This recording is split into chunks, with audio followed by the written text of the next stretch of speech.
یعنی سیاست همین چیزا کرد، جنگی سرد که. ولی در عموم اگر ما بگیم که چرا رحمانوف تا امروز 30 سال شد راهبر است، چون تمام نیرو را استفاده می بود. از سال 2012 پایانتر برای ما بیارین خواب یکم صحبت های همین آتشینه که در همین روپروی رحمانوف باشه. آیا بود؟ درست از کدام صحبت بود در پارلمان، کدام نفر خواب زیدیت حرف میزد، اما به این اصول نبود. اما امروز یک جوان میبره میگه که تو خائن هستی، وطن فروش هستی، ظالم هستی، حق دولتداری دیگه نداری. خیلی گپ است. الکی کار بجای رسیده است که مردم استعفای او را میخوان. این را میگن جنگ اطلاعاتی، جنگ سرد. ولی در جنگ سرد دشمن معلوم نیست. میشه که یک نفر همچون دوست داخل میشوه ولی ضربه میزنه برات میشوه. در جنگ خوب گرم اگر ما بگیریم جنگ هایی که رخ میتید، درست از 2 نفر میزنه، 2 کشور برای دیگر میزنن، بالاخره یک از دست بالا میشود. یا در میدان نبرد هم اگر بگیریم، در محاربه تن به تن هم بگیریم، 2 نفر مبارزه میبرند و بالاخره یک نفر دست بالا میشود. این چیزا هست. ولی در جنگ سرد، در جنگ خاموش، در جنگی که امروز حکومت استفاده میبرد، یعنی خودش همچون دوست، همچون آزادی خواه، همچون وطن دوست، همچون جامعه را سالم نگاه داشت استفاده میبره. اما اگر کسی که عقل سالم داره، کسی که درست نظر میکنه، میبینه که خب مشکلی در کجا است.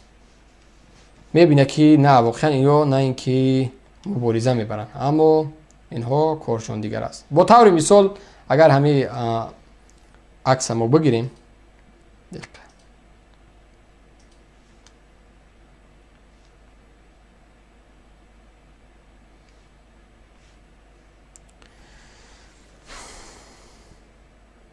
مثال وقتی این را میبینی در عموم میگه یک سنایپر است، نه؟ یک سلاحی که در دست نفرای حرفه‌ای داده میشود. یک نفری که یعنی که تیرش به نشان رسنده است. در هر نفری نمیتونن داده، نمیتونن در یک پادوان خواب نشان دادن بتن، سنایپر بتن. طبیعی است که نفر متخصص است و باید که تیرش به نشان برسه را میگیره. ولی همین منظره همین خیلی دیده میشود. اما اگر همین را درست نظر بکنی، چی را میبینی؟ دوربین است. چی است دوربین؟ چی است؟ همون تجهیزاتی که همون کامera را چیکار میکنه؟ تنظیم میده. یعنی اینجا همون چیزی که همون صفت میزنه تو که همون صورت، همون عکس کشش و صفتش درجه عالی حرفه‌ای بیاید. و این دیگر همون اصول هایی که تجهیزاتی که همون یک کی داره، همون یک متخصص داره. این چیز در دست کی است امروز؟ در دست ما و شما. ما و شما میتونیم با این اصول در مقابل جنگ سرد قیام بکنیم، مبارزه بریم و بالاخره چهره اصلی این طبقه ای که ما و شما را غلام کردن، مهاجر کردن، در بدر کردن، پیروز شویم. در اینجا میگه که بالا بردن نرخ اینترنت در تاجیکستان نشانه شکست رژیم امامی رحمانوف در جنگ سرد میباشد. درست است؟ درست. یعنی دیدیم ما و شما که بارها حکومت با هر یک اصول خب دعوای کاری کرد که انا نرخ اینترنت برای چی گران میکنیم، فلان میبیان، نمیدونم طالبان میبیان، این میبیان، اون میبیان، همین اصولای پوچ و بی‌معنی را استفاده بردن، به هر راهی که بود نرخ اینترنت گران کردن. اما باز هم این سلاح که در دست ما و شما بود، حرف ما رسید، پیغام ما رسید، دعوای ما رسید و ما اثبات کردیم که ای مردم، ما در عصر زندگی داریم که امروز نباید یک زن در واگن سرد خواب کنه، نباید یک زن در مهاجرت خانه در اجنبی را تازه بکنه، نباید جسدی به جان تاجیک از حساب کدام یک مهاجر پول جمع کرده شود. ما حکومت داریم، ما دولت داریم، ما مسئولیت داریم بالای سر خودمون. مسئولای هستن که ما را نگهبانی میکنن، چون شهروند جمهوری تاجیکستان زیر حمایت دولت قرار داره. این چیزا به گوش مردم رسید. من خیلی واقعا هر گاهی که صدای یک جوان میشنوم قبط گوش میگیرم که امروز اکنون تیری ما به نشان رسید. اون تیری که حاجی عمر سر داد، یا اون کمانی که حاجی عمر ساخت و اون تیری که ما در یک جایگی همراه تمام مبارزین همون کمان کشیدیم و سر دادیم، همون تیر رفت. امروز یعنی که نماینده حکومت خودی همون خب مشاور رحمانوف اثبات کرد که اکنون تیر ما به نشان رسیده است. باید جبهه دوم در مبارزه بریم، راه تستر، مردم از زیادتر جلب کنیم. برای این خدمت های شما لازم است دوستان عزیز، زحمت های شما نیز لازم است، گذاشتن لایک ها، دعوت کردن مردم در هر گفتگو، در هر جایی که میشینین خب چیکار کنین، یک جایی بشینین و دعوت بکنین مردم. و حکومت این راه روزهای قبلی استفاده می‌برد، وقتایی که خب بگیم زمانهای بود که سال 2014 15 اوج رشد جوانان مخالف بود، حکومت چیکار کرد؟ یک گروه از تاریک فکرایی که زیاده از 22,000 هستن امروز که با نوبت شب تا روز ما و شما را پیگیری میکنن، ساختن و روسیه روان کردن. مرحمت. شهر مسکو که تاجیکان ما آنجا کار و پیکار دارند دیدن نموده به واسطه با هموطنانمون صحبت و ملاقات انجام دادیم. وقتی که با جوانان ما ملاقات ها داریم،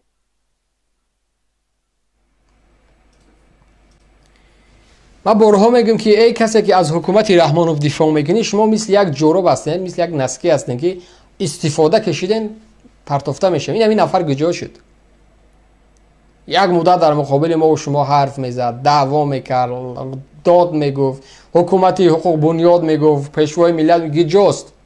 یعنی که همه برنامه خودش بود کرد. و او کسانی که امروز باز هم دعوا میکنین، شما بدونید که شما موقتی هستین، شما بدونید که روز میشه و استفاده میشوین، از بین میروین. خصوصا من دلم برای جوانایی که در فدراسیون روسیه هستن، زیادتر وقتایی در برنامه حق و باطل اشتراک میکنن، با چهره‌های خودشون دفاع از رحمانوف میکنن. شما فکر کنید که چی راهی را داره استفاده میبرید. راه ما کو معلوم است، راه ما کو مبارزه است، یا ظفر یا پیروزی یا شهادت، برای ما فرقی نداره چون ما انتخاب کردیم. اما شما زندگی را انتخاب کرده هستین، شما کار را انتخاب کرده هستین، شما خواندن مسئولیت پدر و مادر را انتخاب کرده هستین. اما بدونید که شما از کی میخواین دفاع کنین. در بازی اینها داده نشوین. جوان هستین، فریب میکنن شما را، داده میشوین به این چیز. بالاخره روزی که میمری، روزی که تابوت در خیابان میمونه، بدادی تو هیچ که نمیرسه. باز انمو جوانای مهاجر، باز انمو کسایی که تو امروز بعضیش سنگ میزنی به سوادشون میگی، آنها میبین تابوتی تو را میبردارن نزد مادر روان میکنن. خوب آگاه باش، خوب فکر که چی کار کرده استی میکردیم. به نهایت مثلا در نزد بازارها یا اینکه در تالارهایی که ما تشکیل میکردیم ملاقات ها را، جوانان به نهایت با یک نیروی با امید و مهر و محبت ما را میپذیرفتند. چیزی که جوانان مثال گیریم خوشحال بودن از این بود که اونها همین گروه جوانانی که بار اول به شهر مسکو برای ملاقات صحبتی را همتون میدونیم. من دیگر زیر صحبتی زیاد پیگیری نمیکنم. اصلا هم یعنی منظور از این چی بود؟ این جنگ سرد بود. این همون جنگی بود که 2014 15 حکومت از این استفاده میبرد ولی موفق نشد. جنگ نرم بود، یعنی موفق نشد. و برای چی میگم جوانانی که در روسیه هستین شما آگاه باشین. باید اولین کسی که از این حکومت دفاع میکنن فرزندان خودی منصبداران باشن. بیا یک بار ما نظر کنیم. زندگی یک مهاجر را بگیر قیاس کن با فرزندان رئیسان و وزرا و وزیرایی که دارن. تصور کنید. این هیچ دیگه نویرایی کی از رحمانوف است، همتون میدونید. شما یک بار تصور کنید که اینها در چی ها میگردن. همش نمرای تاجیکی است. با نگین که از کشوری نمیدونم دبی و امارات این ماشینا رو، همش نمرای تاجیکی است. همش نمرای 55 55 88 88 99 99 11 کی نمره را میگیره؟ بچهای وزیرا، بچهای رزیرا، بچهای صغیرا، بچهای کبیرا. ببینم اون 4 تا یک گروه خورده که راحت میکنن، کیف میکنن، استراحت میکنن، استفاده میبرن. مهاجر در وگان سرد برآمد، پیشوای ملت بلای من صلح آورد. این را میگن صلح. دیدن که استفاده میبره از صلح. دیدن کیها کیف و صفا میکنن. یک ماشینی که داره قیمت از تمام دارایی خودت، پدرت، بابا کلانت، بیبی کلانت 7 پشت قیمتتر گرانتر است. در حیات ما بعضیات در چنین ماشینا شدگی نیستیم، در حیات سرمون حتی یک بار از نزدیک دیدگی نیستیم که اینا میشینن میگردن. برای یا ممکن است اما هیچ بار در کدام شبکه نمیبرن در این مقابل گپ زنن که من از او وطن میخرم تو خواب که باز هم مهاجر لوکنده بیچاره، باز هم یک دانشجوی بیچاره گرسنه که روزی پدرش 2 سامان میته درس را از پیاده بیا، باز هم یک زنی دهاتی، باز هم یک مرد کوچه استفاده میبرن در مقابل ما و شما. یک روزنامه‌نگار که 500 سوم معاش میگیره، تو خدا اگر واقعا میگه همون کرتای تنس از شستن پاره شدگی است، اون همون قلم میگیره برای ما و شما، همون شبکه سرش از زمان لنین موندگی است. نکه این همین اینا باشه در گرانترین ماشین هایی که حتی رهبری همین شرکت ها شاید نگرده بسیارش اینا میگیرن استرینیا کن. یک تنیز 2 تنیز اینا را کی استفاده میبره؟ یک مهاجر آیا قدرتی همی داره که قیمت شخصا همین خودش قریب 80-100 هزار دلار است؟ میفهمین؟ تصور کنین، نظر کنین، تمام نمیشوه این مردم، این تمام نمیشوه. در خانه هر یک تش 2 تا 3 تا از این موندگی است. او مهاجر برآمدش خیلی شگلانه پروردگار خیلی تقدیر و نصیب است. آخه برای یا تقدیر و نصیب نیست، برای یا زندگی نیست، برای یا مهاجرت نیست، برای فقط توی مهاجری در وگان خوابیده تقدیر و نصیب است. از کجا گرفتن این یا برای خطورا؟ کی برای شما نشان داد که بچه رحمانوف، داماد رحمانوف، جیانی رحمانوف، جیانی وزیر، جیانی رئیس، بچه پرزیدنت، بچه دپوتات در لنج روور میگرده، در بهترین خمر میگرده، در بهترین ماشینایی که ارزشش از 100,000 تا 1 میلیون تا 2 میلیون میشه میگردن، او تقدیر نصیب در وگان سرد خواب بعد پدر او چیز نمیشه مردم. انایی از دعوای ما که همه در نزد قانون و سود برابر باشه. انایی را میگن جنگ سرد که طرف در گرانترین ماشین ها میگرده، یک گروه دیگر را فریب کردگن با تلویزورهاشون، با اخبارهاشون، با موسیقیهاشون، با داملوهاشون، با حضرتاشون، با شاعراشون، با نویسنده و ژورنالیستاشون در گوش یا اشولا میخونن. اونا یک امر در بدر مهاجر این طبقه در 1 سال 5 بار از کشور آلمان بهترین ماشین چیکار میکنن؟ زکاز میکنن. بهترین ماشین خارجی را فرمایش میتن که براشون بیارن. اما ما و شما تقدیر و نصیب پشت در اجنبی، خانه کدام ایوان و اندری و پتروف، کدام مگزین کاروسل و پیتیورشکا و نمیدونم لینتا و خور و بلا چیکار میکنیم؟ پول میشویم. من بدونم که رئیس هستیم، من بدونم که منیجر هستیم، من بدونم که بوغالتر، محاسب هستیم، کاسیر هستیم، خب خیر است میگم.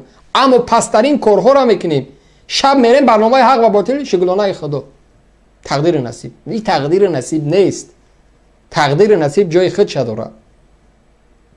ولی درد از این میکنه که این مردم تقدیر نصیب میگین اما برای یا تقدیر نصیب نیست.